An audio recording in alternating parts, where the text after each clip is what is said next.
Well, good morning and happy Halloween. I had actually planned to dress up as a skyscraper for this event, but my good friend and colleague Steve Feierstein was afraid that one of you might tweet out the picture and it wouldn't convey the sense of seriousness that we like to convey at USAID. But I'm delighted to be here at the Atlantic Council with or without a costume. Of course, it's one of the nation's, one of the Washington and the nation's leading think tanks, an organization that USAID regularly turns to for advice and expertise. In fact, just yesterday, I had a staffer from the Atlantic Council in my office briefing us on a particular country. Now, our organizations have grown together over the years. We were both founded in 1961. Which means we're both 52, which of course is the new 42.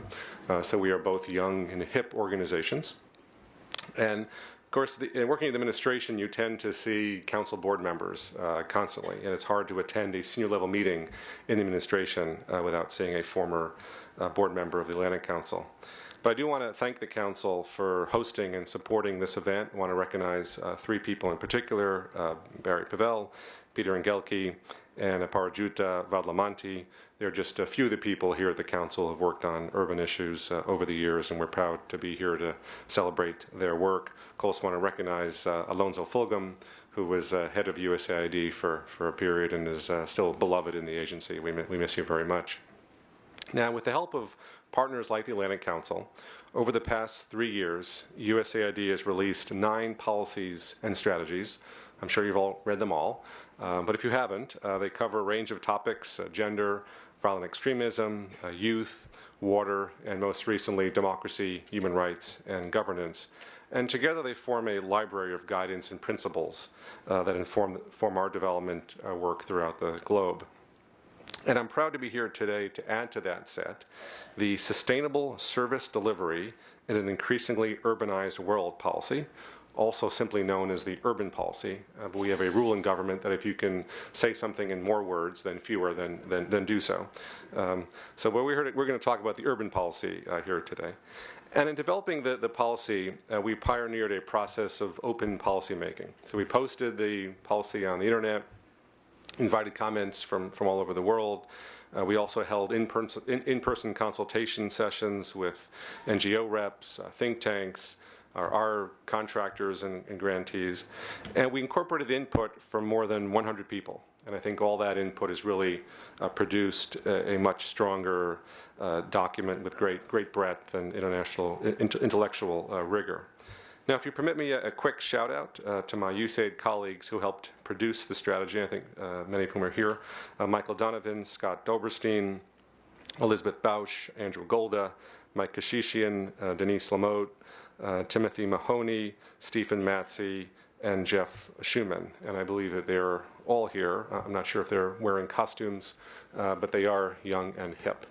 Now, we are pursuing open collaborative processes with other USAID policies and development, including our forthcoming biodiversity policy and an agency vision statement on the inclusion of lesbian, gay, bisexual, and transgender individuals. And we'll be looking forward to all of your comments and input on these policies as well. Now, this urban policy is particularly timely, and it defines, of course, a critical development challenge that USAID is working to address. Now, when USAID and the Council were founded in 1961, just 33% of the world's population lived in urban areas. Today, more people, just over 50%, live in urban areas than rural. By 2030, that will increase to 60%, and by 2050, 70% of the world will live in cities. 95% of this rapid urban growth will take place in the cities of the developing world.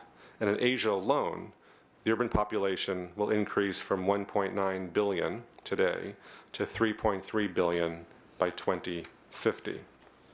So urbanization is clearly the future. And as development specialists, we need to take Wayne Gretzky's advice and skate to where the puck is going to be, not where it has been. And the puck is increasingly in the cities. As the high-level panel report on the post-2015 development agenda noted, cities are where the battle for sustainable development will be won or lost. Economic activity in cities today accounts for 70% of global GDP, and sustaining this growth is critical for meeting the goal that President Obama set out in the State of the Union address, which is that of ending extreme poverty. Now, urbanization, of course, offers powerful tools to transform the world for the better, but what we've seen too often is that urbanization has brought with it rising numbers of poor people who lack access to some basic services, clean water, electricity, solid waste management, or health clinics. And of course, now with global climate change, there are new dangers. As many cities are in low-lying coastal areas, growing populations will face increased vulnerability to flooding and other natural disasters.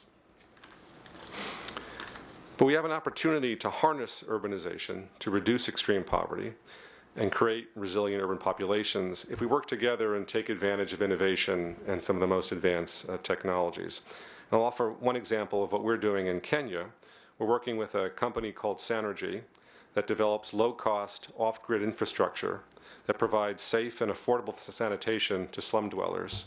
Sanergy's network of latrines is then franchised to local entrepreneurs who charge fees for their use. And the waste from the toilets is then collected and converted into electricity and commercial-grade fertilizer. So with one simple technology, we're able to deal with multiple development challenges. Now, I think one of the most important things we're trying to do with this policy is break down the urban-rural divide. And urban-rural areas are increasingly interconnected.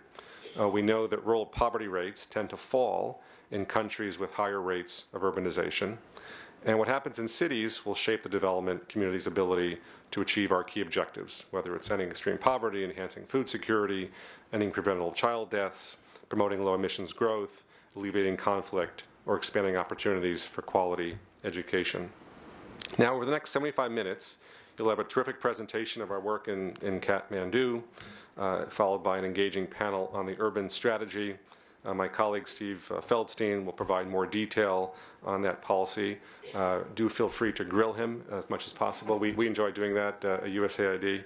No, but seriously, we are eager to get your input, particularly on the implementation of this policy, because we are confident that we've laid the groundwork for some strong work, and now the key will be implementing it in the field. So thank you again for the honor of participating in this launch, and thank you for collectively making USAID and our work much improved. Thanks.